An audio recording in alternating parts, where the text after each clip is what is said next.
Sziasztok, lokisták! Ez itt a Campus TV és a Mesdé Fesztivál közös DVSC-vel foglalkozó podcast műsora. Én Bács Zolán vagyok, és Laca sajnos ma nem tud itt lenni velünk, bár nagyon szeretett volna, de sajnos dolgoznia kell, innen is kitartást kívánunk neki.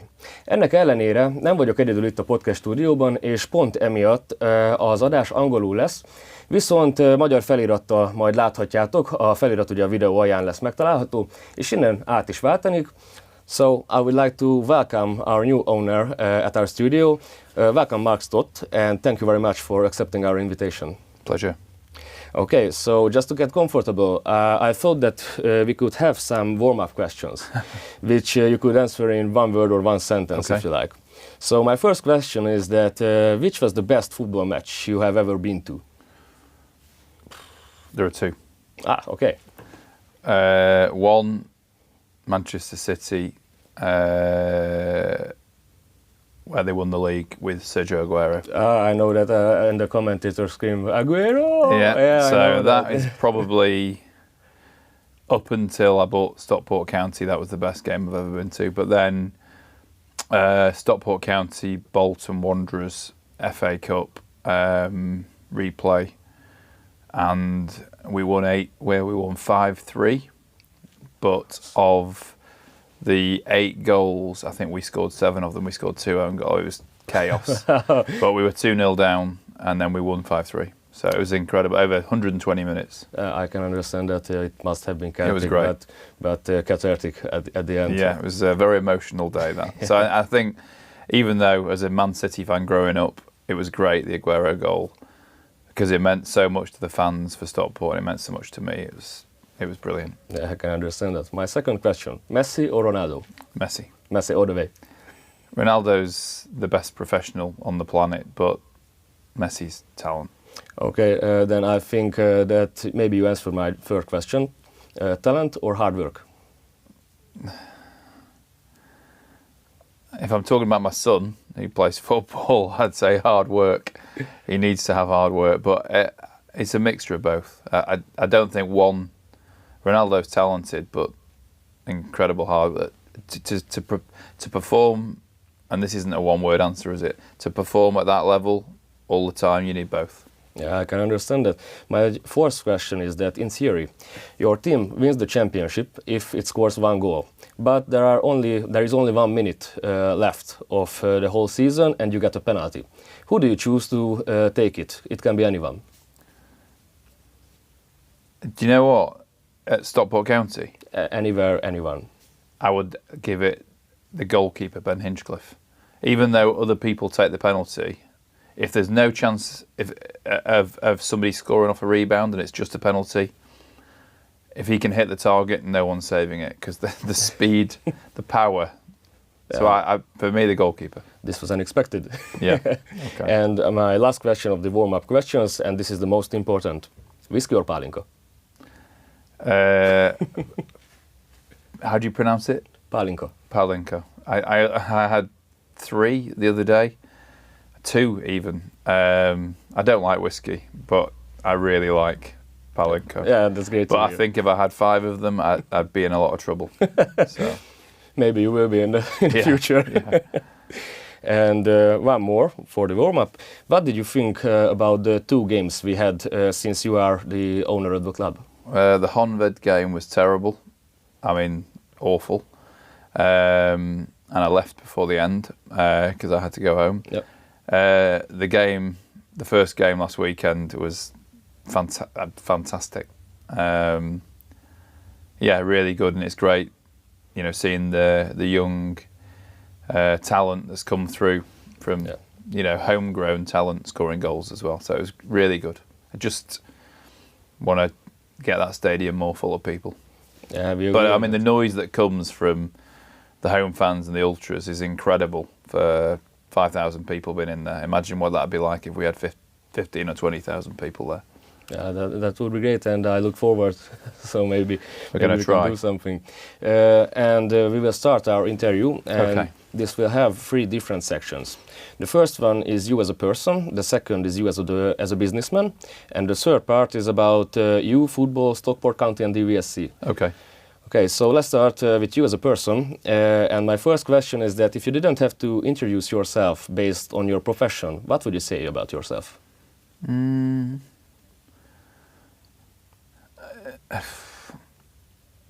don't take life very seriously, and everything's about the journey. Everything's about the journey. Yeah, that's the same. You only live once. So, yeah. 100%. You only live once. Yeah. The second question is that what is something that only a few people know about you, but it is an important part of who you are?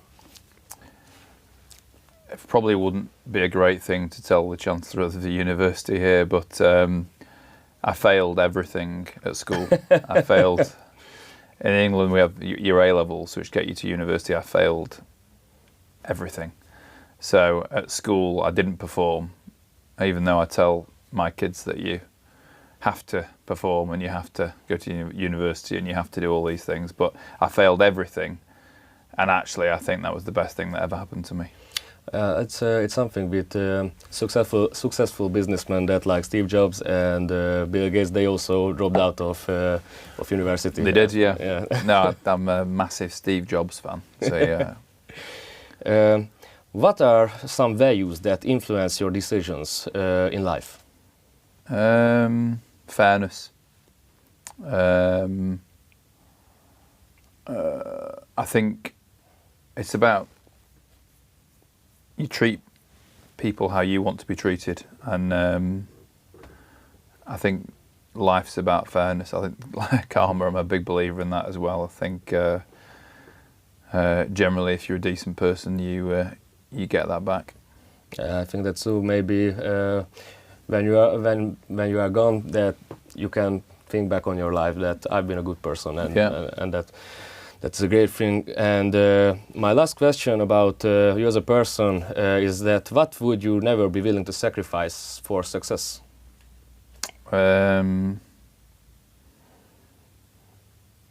Honesty, probably. Honesty. Yeah. It was great to get some core values of you in this first part.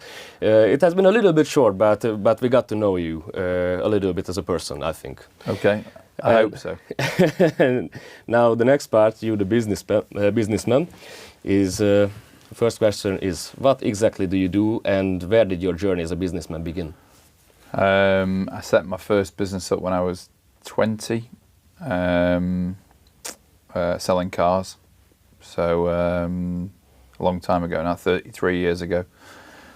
How would I describe myself? We, on my group, we've got multiple. We've got in the main, it's a property business. So we develop property and we operate property.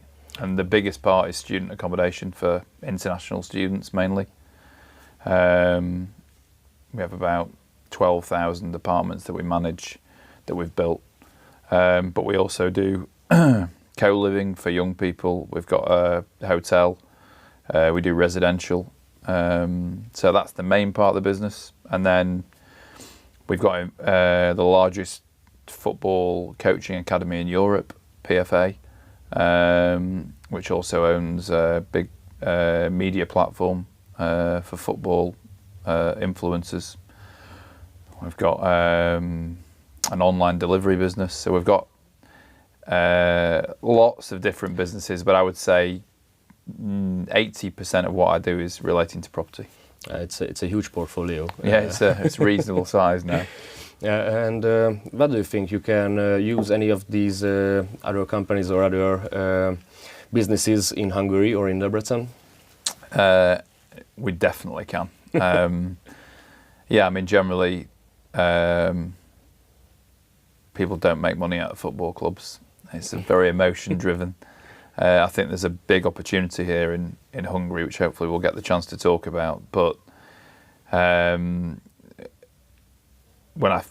coming into Hungary, it's definitely seeing the appetite and the interest in education, which is, university accommodation is such a large part of my business. I look at the size of the university here, and I look at the opportunity in Budapest. So I think we can definitely develop Vita student accommodation here. And that will be great development for the universities too, I think. Yeah. Because you have other interests in the world as like the university properties or student hotels and stuff like that. Where in the world do you have currently interests? So we're in 20 cities in the UK. We're in Barcelona, and we open in Madrid this summer as well. Yeah. And then hopefully soon Debrecen. That would be great. And how does football fit into your business portfolio? It's had tens of millions of euros worth of investment, but the money all goes one way and never comes back.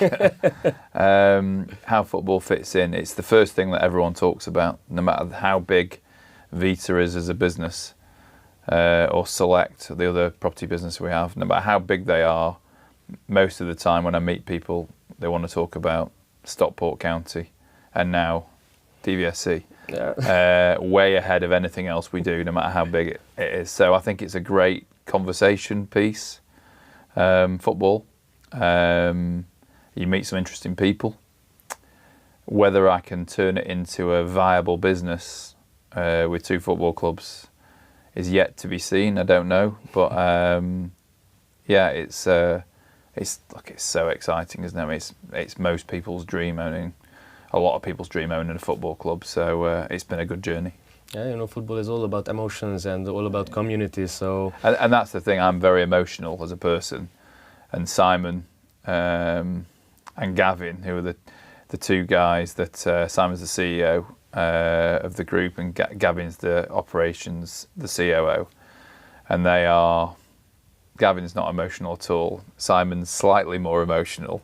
But if I was running and making all the decisions, I'd spend a lot more on players, and I'd definitely make worse decisions without those guys. So yeah, football's very emotion led. So they have me on a leash to kind of slow me down. Yeah, like the fans, because if one player doesn't perform for 2 or 3 weeks, the fans are okay, change him, bring someone else. Yeah, exactly that. Yeah, okay, and. This is our first part now, football, you and Stockport County. So, what business and sports goals motivated you to buy Stockport County, and what did your family think of it? My family, I didn't tell them. They kind of knew I was thinking about it. I didn't actually tell them I'd made the decision, which probably wasn't the wisest thing to do. But what motivated me, well, I'm from Stockport originally, and I've done okay for myself, grown a reasonable sized business, and I wanted to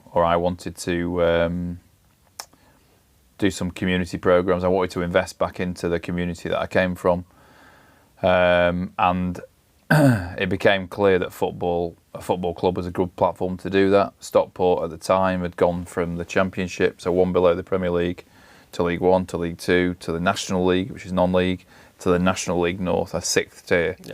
It had been bankrupt. It had no investment, so it was an amazing platform. It had a lot of fans, it had a lot of loyalty. It's a reasonable sized club. With a ground that holds 10,000 people, and Stockport has nearly 300,000 people in it, so it's a big town. It was to take the club as a platform to do other things, education. So we have 300 in full-time education now. We've got a community outreach vehicle, a community trust. So to use it as a platform for that, really. I'm a Man City fan growing up, so I wasn't a Stockport County fan. But as soon as I bought the club, and I bought the club 3 weeks before COVID, so terrible timing. So the only good thing was I could still go and watch football in my own stadium with 10 people. But it sucked me in. As soon as I bought the club, City became less relevant for me, and over time I've become, only a Stockport County fan. And the platform of the education and the other things I wanted to do, which was the reason for buying the club, became, parallel with the success that we wanted to drive on the pitch. And Simon wrote a 7-year plan, which was to take it from the league we were in to the Championship, which is the highest position they've ever been, which is 8th in the Championship. Our ambition was to finish above that in 7 years, and then we've done the job. It had no academy, so in the last 4 years we've built an academy that is now very successful. The idea was to invest in the town and the community, the football as well, but probably not as much as we have done. It's been a great journey. And my next question will be that where does this project stand now? But you mainly answered that. Because, sorry. No worries. That's great because it was really interesting to hear these things. We're 6 years. This year will be 6 years, and I said so. We've got another year if we don't go up this year to the Championship. I think we can go up this year. I still think we could win the league this year, actually, but I think we can get certainly second place and we can go up. In which case, we've done it a year early. And actually, what we committed to the fans, we've done so much more than we committed really for the investment in infrastructure and academy success. I think we've outperformed what Simon's original 7-year plan was. So, yeah, we're in good time on the plan that we set out. Hopefully there will be some similar 7-year plan, and hopefully we can outperform that too. Simon said a 5-year plan here, so we're doing it even quicker. Okay, sounds great. Sounds great. And what are the most important qualities you look for in a business or sports partner? I think in a business, it's like-minded people, and there were some at Stockport. It was very small. Steve Bellis, the club president, that we made him the club president when we bought the club, but he's been part of that club for 35 years, 40 years. So it's having the same values as us. It's the fan base are very loyal.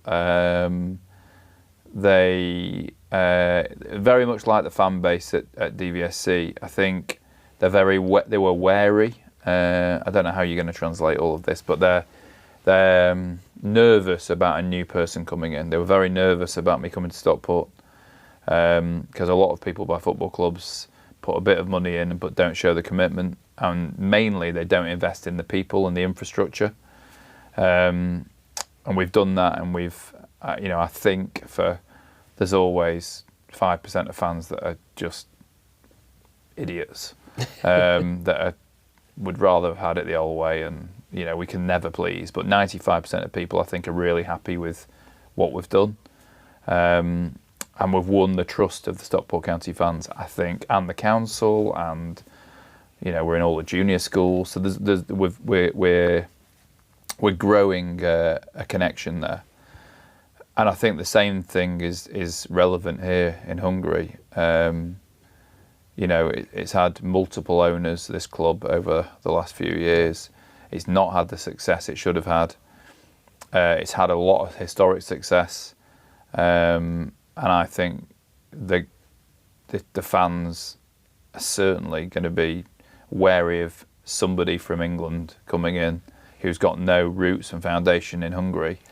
And they're going to be worried that we're going to take, young talent or the best players and just send them over to the UK, which is not the case. And that's when I bought the club, I made it very clear in the statements we've made that the clubs are and I did the same thing to the Stockport fans as well, that the clubs are separate, that I own them separately. It's not a football group, a Chelsea or a Man City where we can swap players around. We could do that. We don't want to do that. We want Stockport County to be successful independently, and we want DVSC to be successfully independently. We'll invest in the infrastructure there and the infrastructure there. And I think if we do what we've done in Stockport, here in Hungary, over the next 2-3 years, and we get that success that we've had in Stockport, then we'll earn the trust of the fans of DVSC. I think so. In Hungary, that's a common custom too, that owners come, buy the club and don't invest anything. Yeah. Not just in Debrecen, in the whole country, in the whole nation. But those 5% of fans who are never satisfied, they are everywhere. We have them here too. We call them the crows. Right. Okay. The what? The crows. Okay. The bird. Yeah. Okay. So yeah, how did Debrecen come to the picture and when? Debrecen came through a football guy, agent called Zhao, who's a great guy, very connected, and I think knew that the previous owner that I bought from, wanted to sell. We weren't looking to buy another club. I was actually offered this club, and another club was being mentioned, but and on paper the other club was really interesting. I thought, I'd never been to Hungary, didn't know anything about Hungary, a little bit about Hungarian history from history at school, but that's it. And it's only when I started to look at Hungary as a country, irrelevant probably of DVSC, and I started looking at the investment that's coming into Hungary, and I started looking at the government investment that is made in sport, that we started to think, oh, this could be interesting. We looked at international student numbers. Could we do another business over here? I then started looking at DVSC as a club, and looked at the stadium, looked at the training facilities, and thought, wow, this is the phrase in England is oven ready. This is ready to put in the oven to grow, to bake, because everything's here. Simon did a lot of work and understood that where Debrecen sits on this side of the country, historically there's a lot of talent from here, bordering other countries as well. If we could really build an academy here and invest more in it, it's already got an academy, but invest more in that academy, how successful could that be? We then understood more about Hungarian Football Federation wanting or demanding that an amount of Hungarian players are in the first team squad, and they're willing to effectively co-invest in infrastructure and football clubs to make that happen. I mean, that was music to our ears, because that's, in Stockport, I've done that. There's no governmental support offering that in any way. You don't get a pound. So, but we've done that because it's the right thing for the club, for the foundations of the club. Here, it's the right thing, but actually the government are helping you make that happen. So the more and more I looked into it, the more and more we thought Hungary's an interesting place to do business, and an interesting place from a footballing perspective. You then look at the tip over the last, 2 or 3 years of Sobosai and other players coming to the Premier League. I'd heard of our captain before. I've seen Judek when he was at PSV, and so I know of Hungarian players, but I never really focused on it enough. I love football, but seeing the talent coming through now, seeing the level of talent coming through now, the more we looked at it, the more we understood that there's a tipping point now in Hungary, and the investment that's happened over the last 10 years is going to bear fruit. So, yeah, I think the timing's really good, and I think we're in at a really early point, and I think hopefully I can make the DVSC fans really proud of. They're already proud of the club, but even more proud of what we can do at this club. That would be great. I can't say anything No, because I'm a fan too. So. Yeah, well, good So, point, yeah. yeah. So yeah, Yeah, it was easy to sell to you. I think. It is really. Yeah. You know a lot of things about Debrecen in theory, but when you came here for the first time, what were your first impressions of the city, and to what extent did they confirm your knowledge in practice? Yeah, I think I'd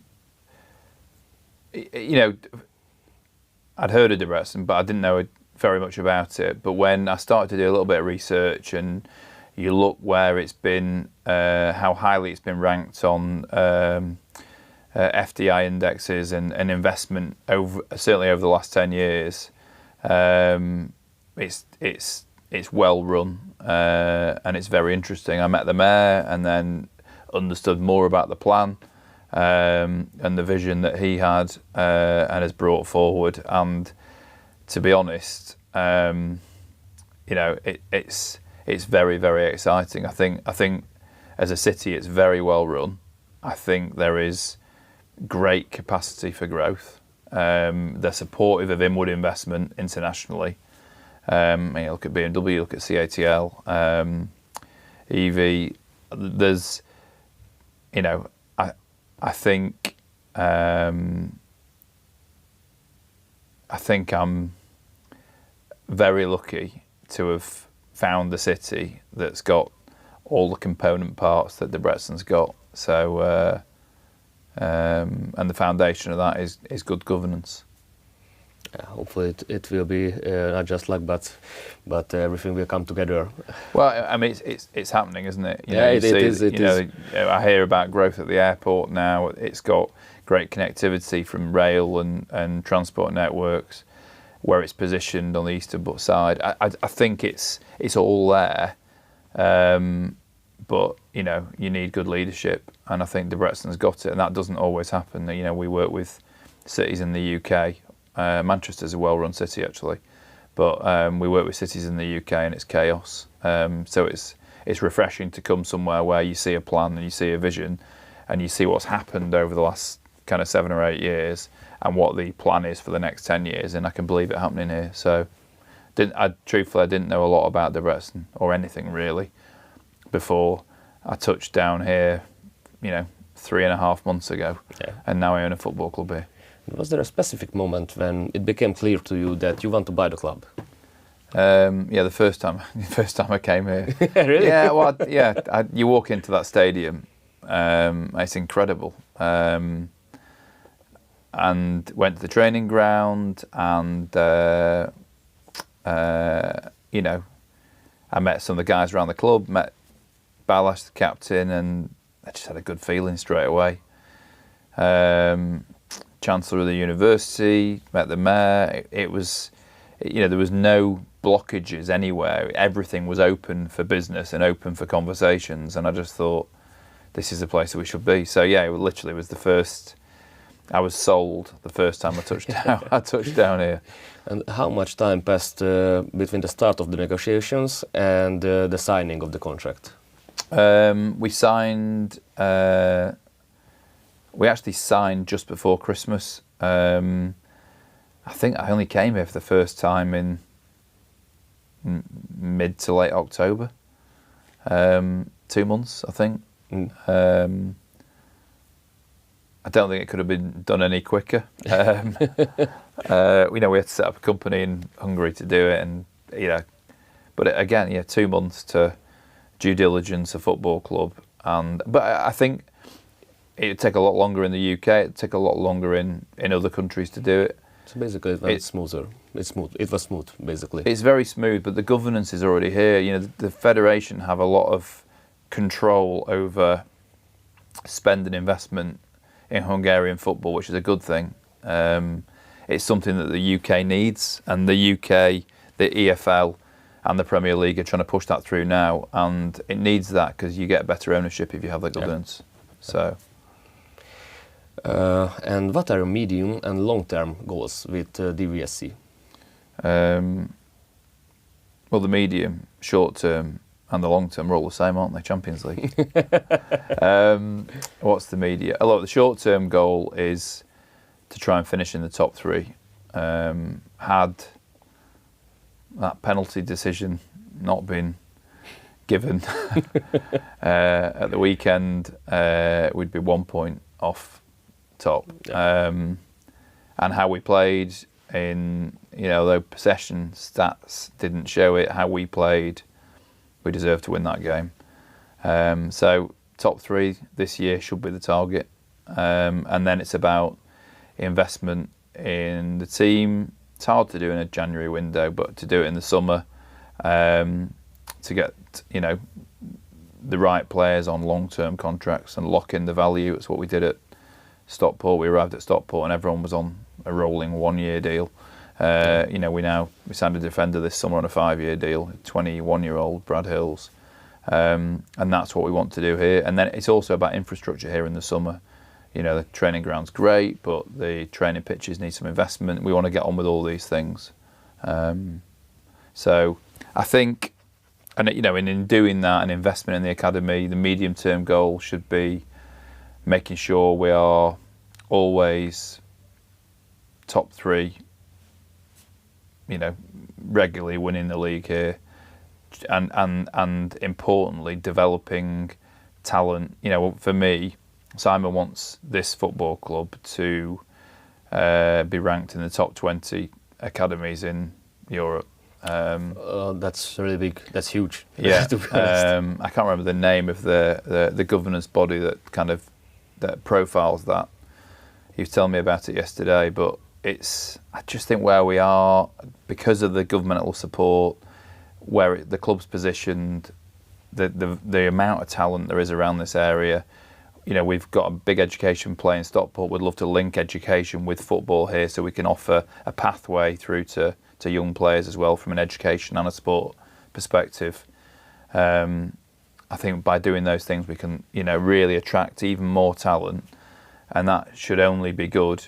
Yes, for DVSC, but for Hungarian football. For me, the long-term game is making sure that the majority, more players are represented at international level in the Hungarian national team, have started their career or been at the academy coming through DVSC. That would be great, wouldn't it, if we can do that? And that's all about, we're doing it at Stockport, it's all about driving young talent and bringing that through.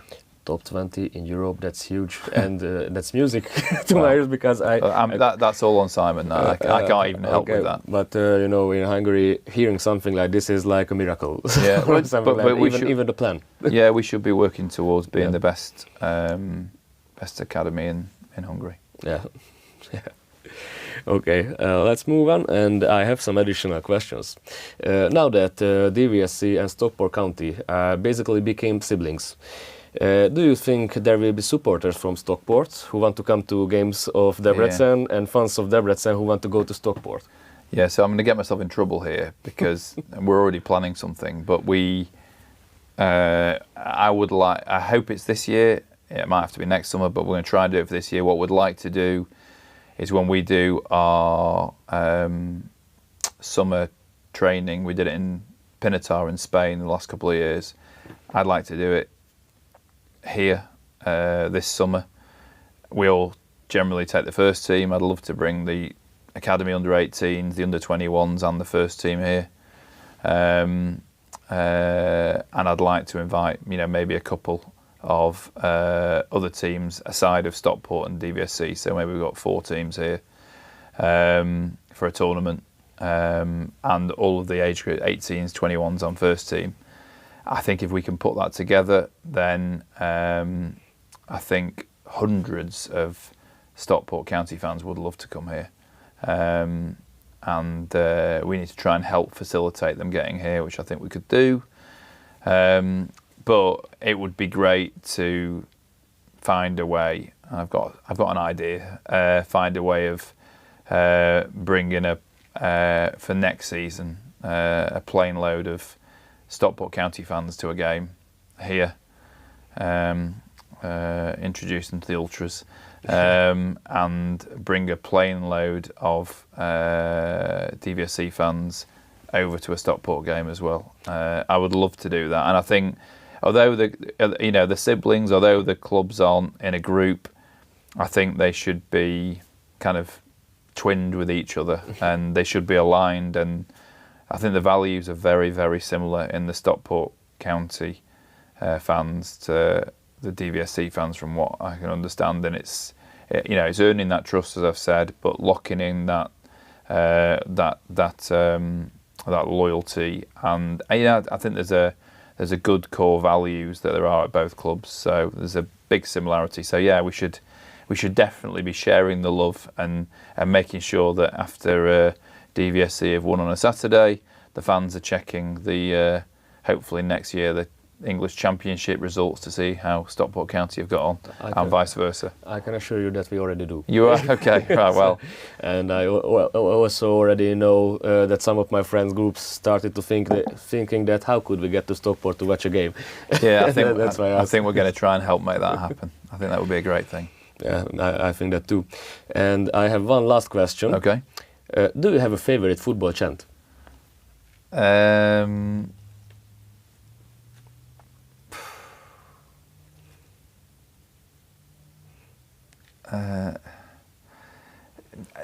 do you know what? I the ones that make me laugh are more about the players. Yeah, generally. I just, you know, do you know what? Because I'm going to be really honest. Because I grew up, I'm not going to relate it to Man City. I grew up as a season ticket holder for 30 years, but because I haven't grown up with Stockport, yeah, I hear all the chants now. You know, the famous one at Stockport County is the scarf my father wore. My son knows word for word. I don't know it. It's I don't profess to do that. But even if I tried to, my memory at 53, I wouldn't remember it anyway. The things that tickle me, that amuse me, are the ones about the players. I think there's a great humour in football fans, and it makes me laugh. So no, there isn't one, but for me, it's lovely when people sing about a club, but when they sing about a player and you see that player, I always think to myself, you know, we've just brought back a striker called Tanto Alafe, and they sing this song about Tanto on fire, and you know, he came back this weekend, and I just think, how must he feel walking out when that's being sung to him, or when he scores, which he frequently does, when Tanto scores and everyone's chanting that. It must be incredible. So no, there isn't something that sticks in my mind from a Stockport perspective, and I've got no idea what the Loki fans chant. So I can understand that you like the funny chants, because everyone likes a good English banter. So well, yeah. And that's one thing that the UK are good at. They've got some good comedians. So yeah. And I have one more thing. I want to give you a scarf, which I prepared for you. Thank you very much. I hope you will wear it, and thank you very much for accepting our invitation and being here with us in our podcast today. Really good to meet you. Thank you very much. Cheers. Lokisták, veletek pedig találkozunk a podcastben jövő héten, addig is nézzetek minket, és hajrá Loki, sziasztok!